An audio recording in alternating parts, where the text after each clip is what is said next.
All right, guys, we're back, and we're going to start going into the actual management of the different disorders. And this one's probably going to be geared more towards angina and having an acute coronary syndrome.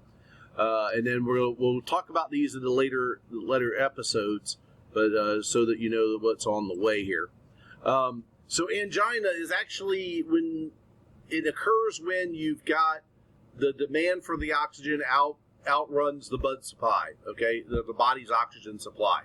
It's usually caused by narrowing of the arteries, blockages, atherosclerosis, okay?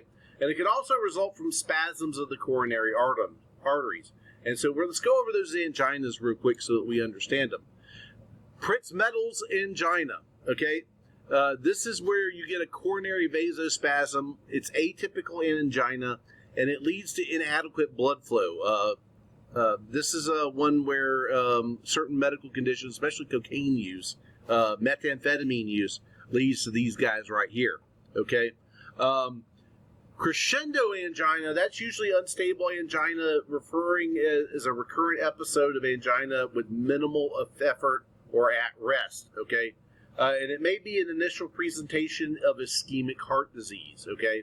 So if I was going to be scared of one, this guy right here, actually, we can treat it with nitroglycerin. Works pretty good. This guy right here, we treat it with nitroglycerin, and they don't get better. Okay, they still have the complaints. All right, and it's usually and it represents the abrupt deterioration of a previously stable angina syndrome. I'll give you an example. I have microvascular disease. Okay, when I start really working out hard, I get chest pain. I take a nitro, it dilates those out, I get better, okay? Versus this guy right here, you give them the nitro and they don't get better because they've actually got a true blockage or an occlusion, okay? It's a change in their anginal situation, okay? And listen to your patients on this, because most of them know when they've got a change to the feeling that it feels like. Unstable angina is more easily and persists longer than stable angina. And again, it doesn't respond well to therapy, okay? This is the guy we give the nitro to, and it doesn't work, all right? So the pain is often associated with reversible ST segment depression on EKG, all right? So basically, how do I know whether it's stable or unstable? Which is kind of what we sort of use nitroglycerin for in the pre-hospital setting, because again, nitroglycerin works great on those stable or Prinzmetal's angina versus the cardiac, the acute coronary syndrome angina. Okay, if it's a partial blockage, again, opening up a little bit allows us to get blood by, and therefore you get relief in pain. So you got to understand what the nitroglycerin does for each type of angina. Okay. So, again, the spectrum of coronary artery disease is best referred to as acute coronary syndrome. This is where you have a blockage of the vessels, okay? So understand that there are more than one cause of chest pain, all right? Cardiovascular is the one that'll probably kill you in the next 5 minutes, which is why we but there's also other ones that relate to the heart. Pericarditis, they have an infection of the outer lining of the heart, which is causing pain every time it moves, okay? Thoracic tear, okay? Again, or a dissection of the aorta causes chest pain, that tearing, burning sensation, okay? Respiratory causes, pulmonary embolus. You've got a backup of blood because you've got tissue dying inside the lung. Pneumothorax, I've got a lung that has collapsed. Pneumonia, I've got an infection in the lung. Pleural irritations, pleurisy, they get worse on a deep breath, okay? Guys, anginal pain usually does not change with a deep breath, okay? Usually does not change with a deep breath. Versus respiratories, most of the time they do change with a deep breath. Don't forget we've got stuff in our thoracic cavity that goes to the GI system. Pancreatitis, hiatal hernia. Hiatal hernia is when the vessel actually comes up into the chest wall. It's kind of like a bubble-ish kind of effect when it comes out of the stomach. Esophageal disease, reflux disease, peptic ulcers, okay, dyspepsia. In other words, they've got some sort of gastrointestinal problem that's causing a regurgitation, okay? And don't forget, you got muscles up there also, costochondritis. Again, all amyoclavicular disease, herpes, shingles will cause extreme massive chest pains, okay? Chest wall trauma, don't forget about those. And if they've actually got a tumor growing in there, again, it causes pressure in there, causes pain. So what we got to do, make sure that they're not in shock, okay? So for cardiac problems, even the respiratory problems, there's two real complications. Actually, there's three. Problem one, cardiogenic shock. Problem two, pulmonary edema. And by the way, those two kind of go hand in hand.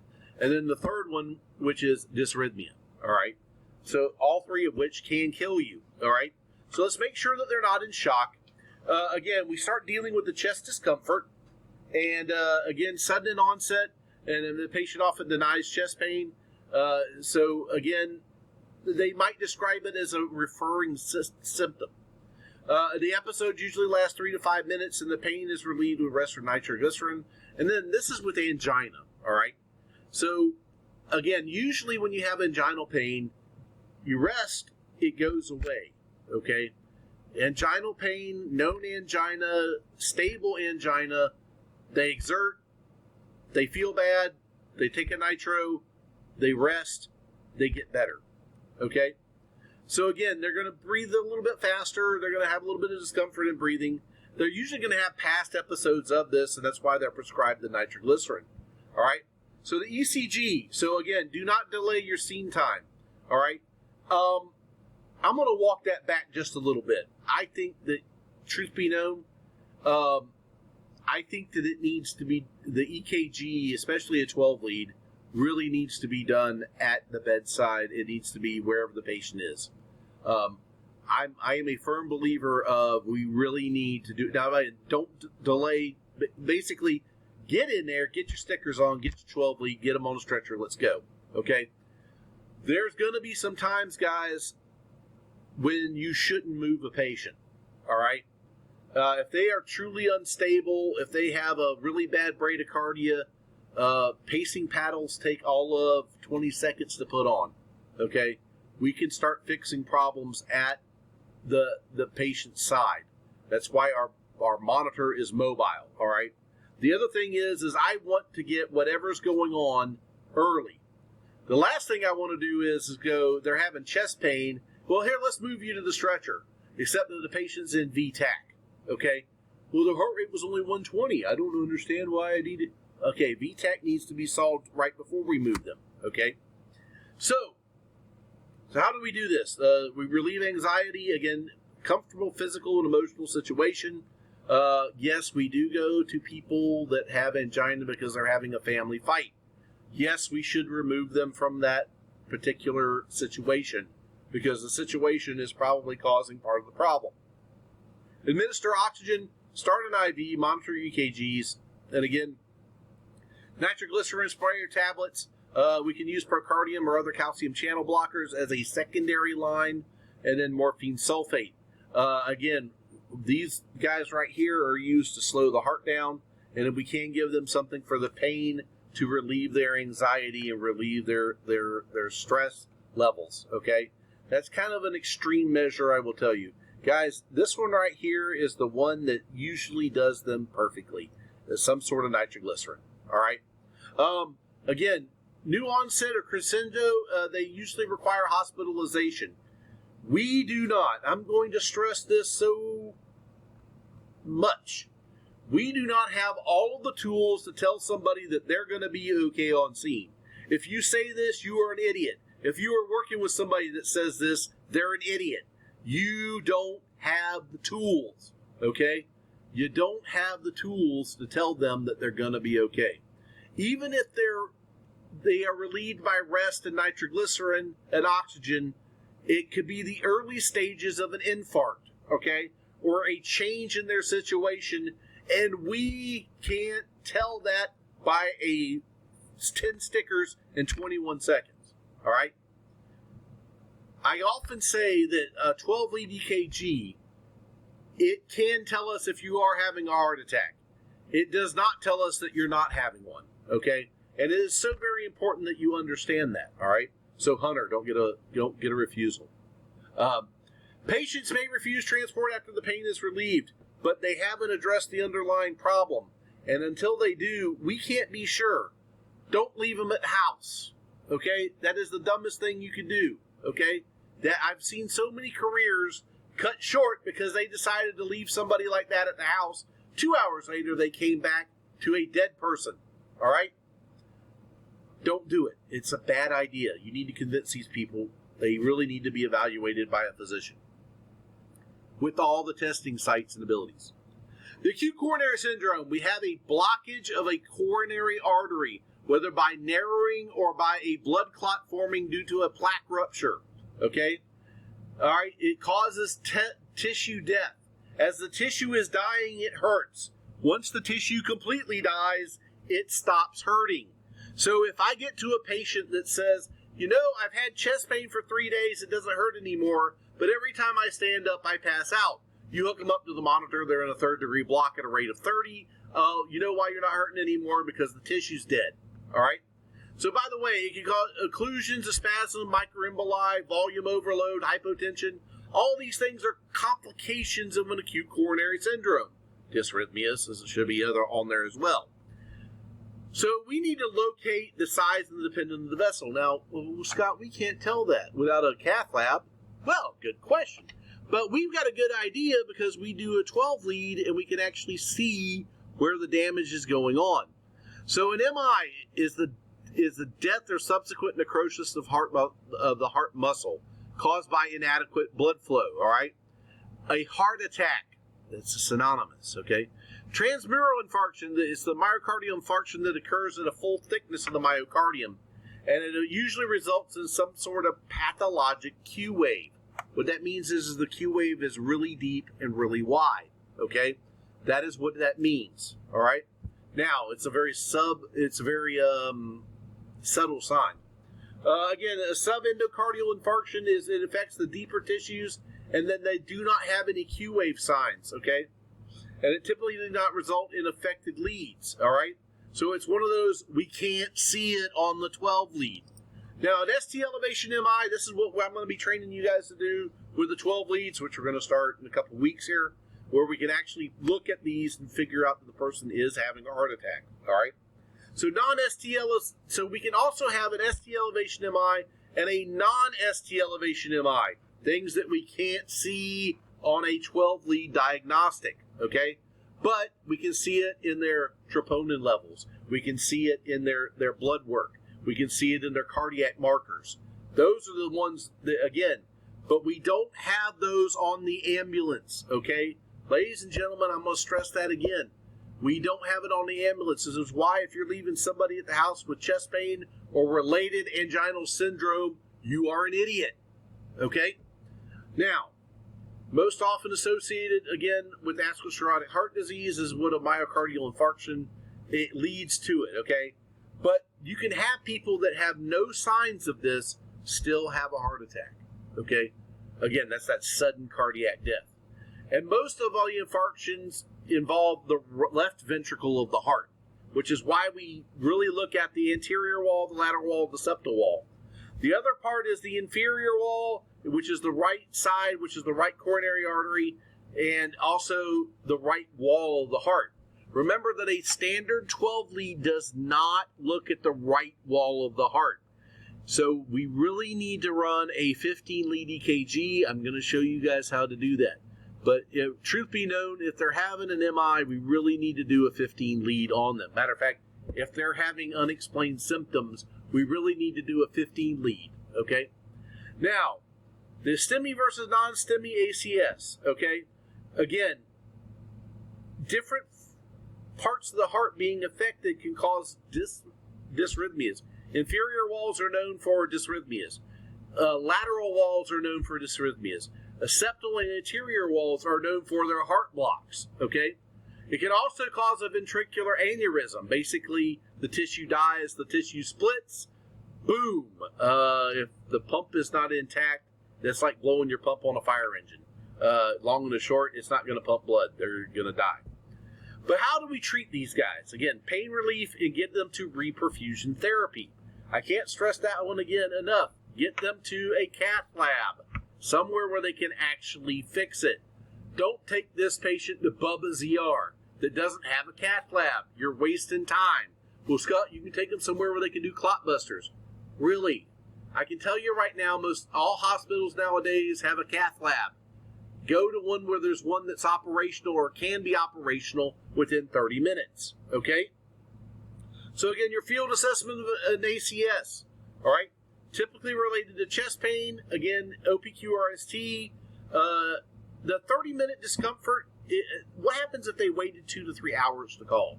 Okay? Which is, by the way, denial is the first stage of your of grief or going into the acceptance stage.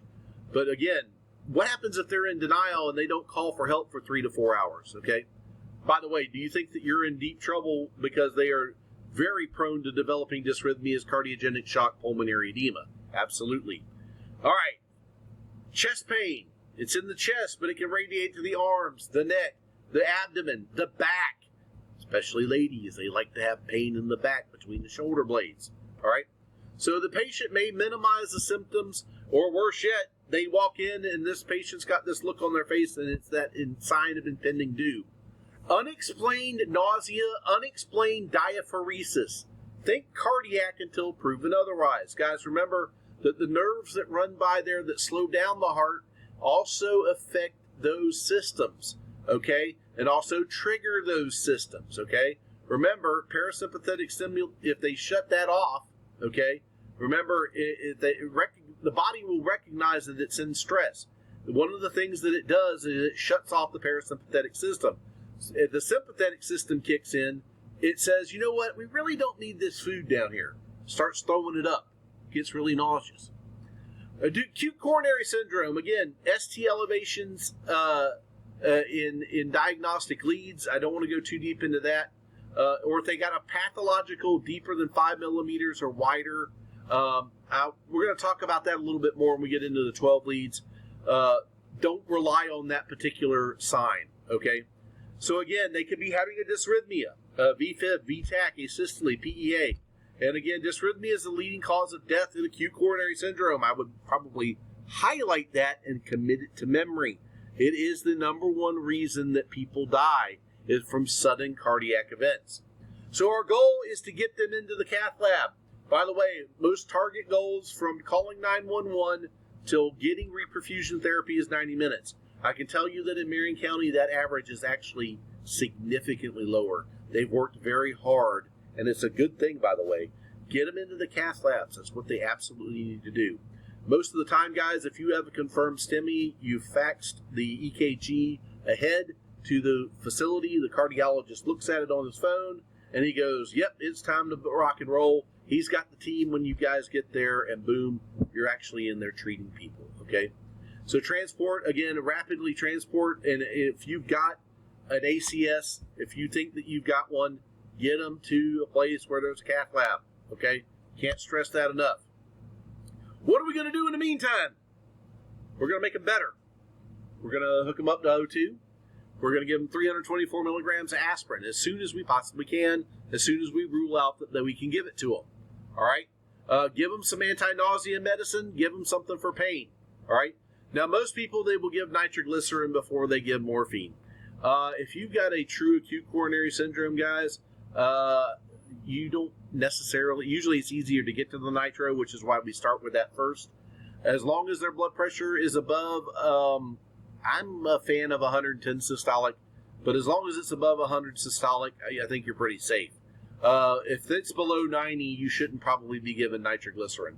Remember, if they're truly having an acute coronary syndrome, guys, the muscle is impacted.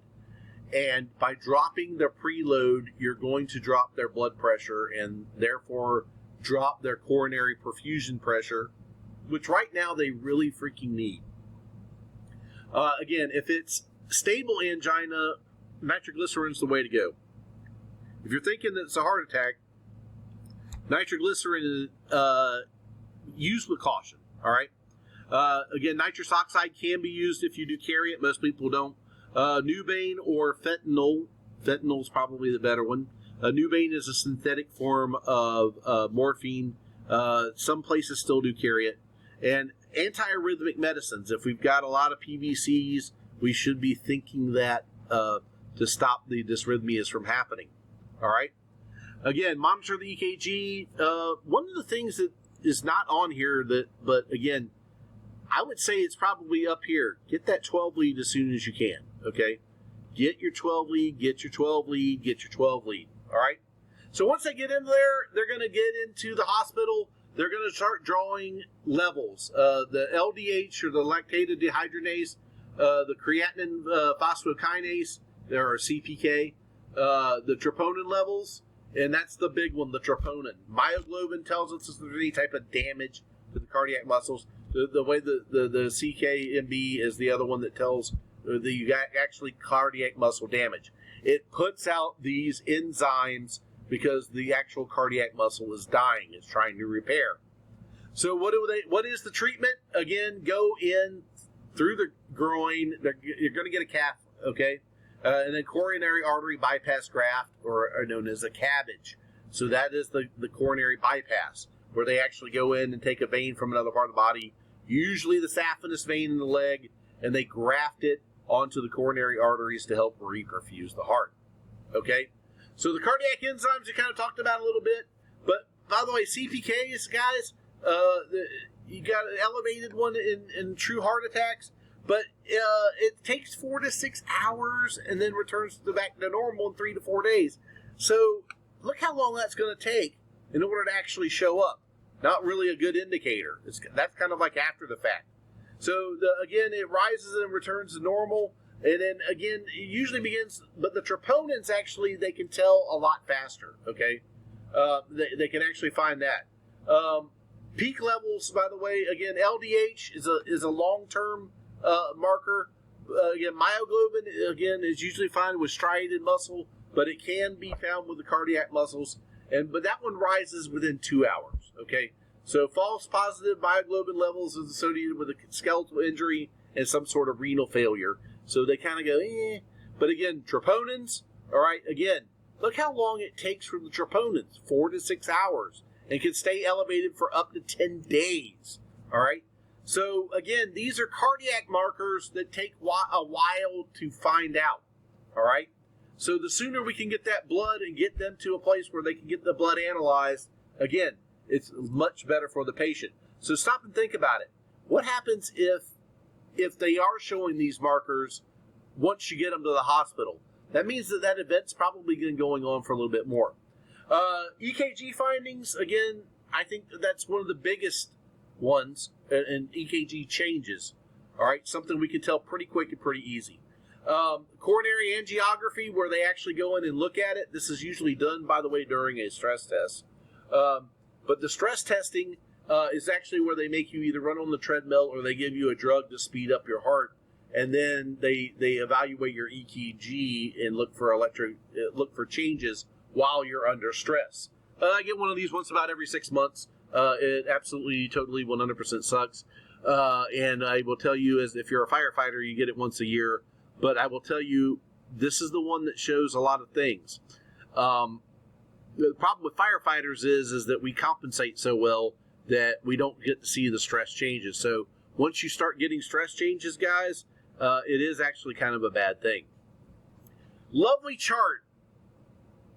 You probably need to read over this one when you go into your ACLS book. All right.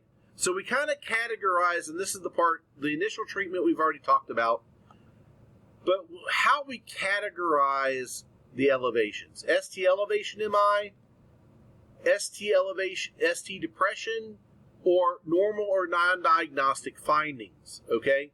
So we usually put them into one of those 3 silos. Now the good news is if we can figure out that it's this right here, they immediately are going to the cath lab. We need to fix them. This guy right here, we're not really sure. This is the one they usually admit for overnight for observation. This one, depending on history and other factors, they may keep them overnight and continue to watch for the markers. But if they have no signs of ischemia, these are the ones actually they'll send home. Okay? So, again, I think that after about a 12-hour stay in the ER, you can probably rule out which ones are going to be this guy versus this guy. The good news is the ST elevation one. The good news about that one is it shows up pretty quick. All right, I know I went really long on this one. I apologize, guys, but again, treatment of angina is kind of really important, and we need to know how to do it. So I'm going to see you guys on the next one. Take care, guys.